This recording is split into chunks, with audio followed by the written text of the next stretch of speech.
So that was the first principle that we looked at, integrity. Let's look at the next principle. And so the next principle here is the question of T. What I've tried to do here is to show you what the opposite would be, right, of objectivity. And there you have there yes, and if you like, subjectivity, I guess, and partiality. The looking for with subjectivity is where you're able to give a balanced view of a scenario, and you are not influenced by, for whatever reason. And hopefully when we see those threats, we will see that really a threat to independence is a threat to objectivity. Once you are no longer independent, you cannot be objective, because there is some kind of interest, something in your favor, if you like. So here we are, objective. And so the argument is that members should not allow bias, conflict of interest, or undue influence of others to override professional or business judgment. So you need to, again, be as, really, again, this is really independence that we're speaking about here. Then another one, of course, again, seems a question of confidentiality. It almost goes without saying that, and again, the other thing about these ethical codes is that in any walk of life, whether we're in medicine, whether we're in the legal profession, they have codes, and there is a relationship, isn't there, with the client, that what they tell you in confidence. So I mean, unless the information is that you have with you is in it, if it's in the public interest for it to be revealed, then of course, and when we say public interest, there are certain clear cases given to us in law. So, for example, terrorism, if you like, to a certain extent, you have to, or drugs and that sort of thing. And when I say drugs, illegal drugs, of course, then you would of course have to. You won't remain confidential with that information. You should let other people know. In fact, I think there was a strange, very odd case in England recently about a police officer who received a file on her phone, and of some not so. It just wasn't. I think it was about a child or someone being abused anyway, and because she didn't report it, I think she lost her position. So to a certain extent, you don't remain confidential about everything, but at the heart of it, you are expected to respect the information and wishes of your client. So what is confidential information without proper and specific authority, unless there is a legal right or duty to do so? And of course, do not use that information to your personal advantage. So I'm just highlighting the question of confidentiality here, about being able to keep work secrets. This is required. So again, the scenarios you get in the exam could be of individuals who are not. I mean, you might just be asked to highlight what the fundamental principles are and what the issues are. This is very, very normal. You are. Now, yeah, so this question of professional competence. Can you actually do so? Now we're kind of coming back in-house, if you like. We're looking at what's actually going on within the organization. Can you actually do the job? If you like, have you got the right skills to actually do the job? That's the question here. And so what we're really looking at here is a question of professional competence and due care. So you wouldn't expect, say, a junior auditor to go out into, because as you can imagine, remember that what you're really looking at is not just you're not just looking at the financial accounts or the financial statements per se. You're looking at the reporting of the financial statements, and of course, the more complex the financial statements are. So let's just be random here. Say, for example, we're looking at Tesco's. I mean, Tesco's is a global company. It's a company made that consolidates its accounts. I mean, for a junior auditor, this is a difficult word, consolidation. How do you audit an organization that consolidates subsidiaries? They might also be dealing with, of course, like I said, with companies that are in different currencies.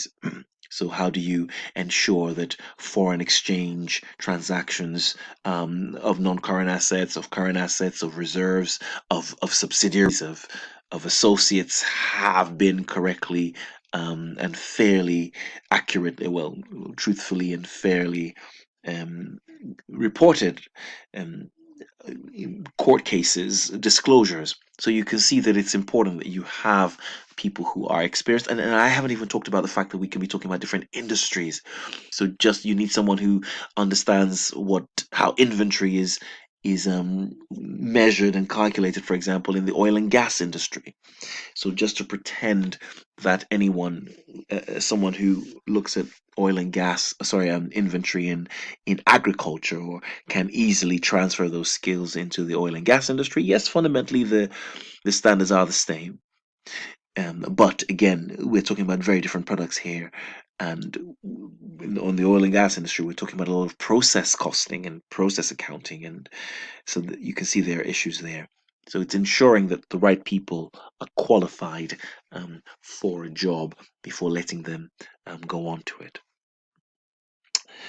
Um, Yes, yes, here I was only just trying to talk about professional behavior.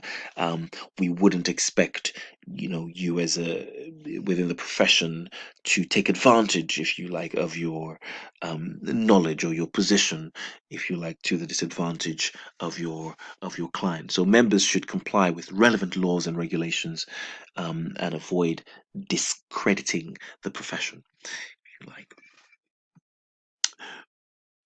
Yes, and I mean, I only put this picture there as well because it could range from you're expected to be professional, so sleeping on the job, or turning up unkempt, or being disrespectful to the client is not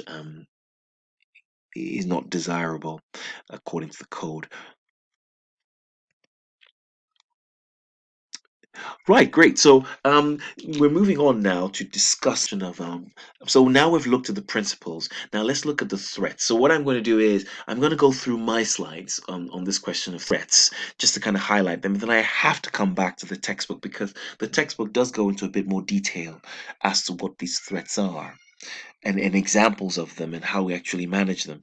And that's in effect what we really need to hone down in, what you really need to make sure you understand, and be comfortable with. So again, like I said earlier on, the first threat is this issue of a threat of self-interest. So we're really talking about things here that, because ordinarily, right, you should be upholding those fundamental principles. You should be honest. You should be straightforward. But when there is something in it for you, if you like, there are chances that you would not act, if you like, in the best interest of the owners of the organization.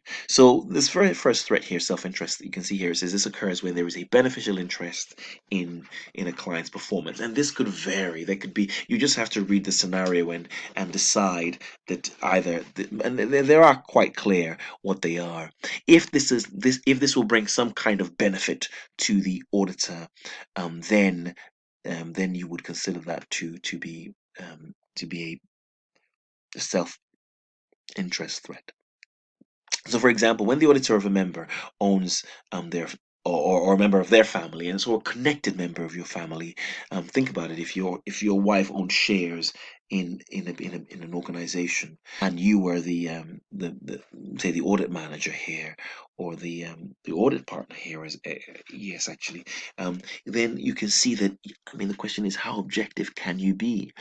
You would want the firm to naturally do well. It's difficult to remain objective. So we'll come back to that later on. We must have safeguards to prevent you from jeopardizing the report that we are looking for, the balanced report that we are expecting. And remember, it's not just about doing the right thing; is to be seen to be doing the right thing. So that's kind of the issue there. So when the auditor or member of the family owns shares, they would, of course, in a client, they would directly benefit from increases in profit, and would be reluctant to raise any concerns that could adversely affect the performance of the client. So that's the problem there. That's the threat. Again, another self-interest threat, and we'll come to see this. Now, the truth is, a lot of these ideas here are driven by. When I say driven, you have listed firms that struggle a lot. When I say struggle a lot, I mean they're the ones who are really driving a lot of this. The smaller firms, especially when you're dealing with closed companies or small family companies or smaller companies in general, can be a bit more lax with these rules, but in principle, these are ideas that people should be thinking about because ultimately, you still, even if you're dealing with a smaller firm. So when a firm is dependent on one client for a significant proportion of their total fee income, it's possible that why would you want to upset your breadwinner, so to speak? So this is the firm may not raise issues with the client for fear of losing them, if you like. So it's also it's important to be able to speak to authority and to tell them that what they're doing is wrong and to make recommendations and know those recommendations would be made and know that they recognize you as being independent and that you could give them opinion that's not in their favor. But if they know that they pay most of your fee and you don't want to lose that because you have people working, then we have a situation. The acceptance of gifts and hospitality. This is again the question of almost the cause question of bribery. It's a potential issue here again, but again, it depends on the level of the organization, at which you are in the organization, and I think depending on that, that will also determine to which we consider it to be bribery. But we do have safeguards as well, so we'll discuss those when we go back to the textbook. Cool, great stuff. So that takes us into our first threat, if you like. And then we'll stop the video here. And in the next video, we will continue with the different threats to our fundamental principles.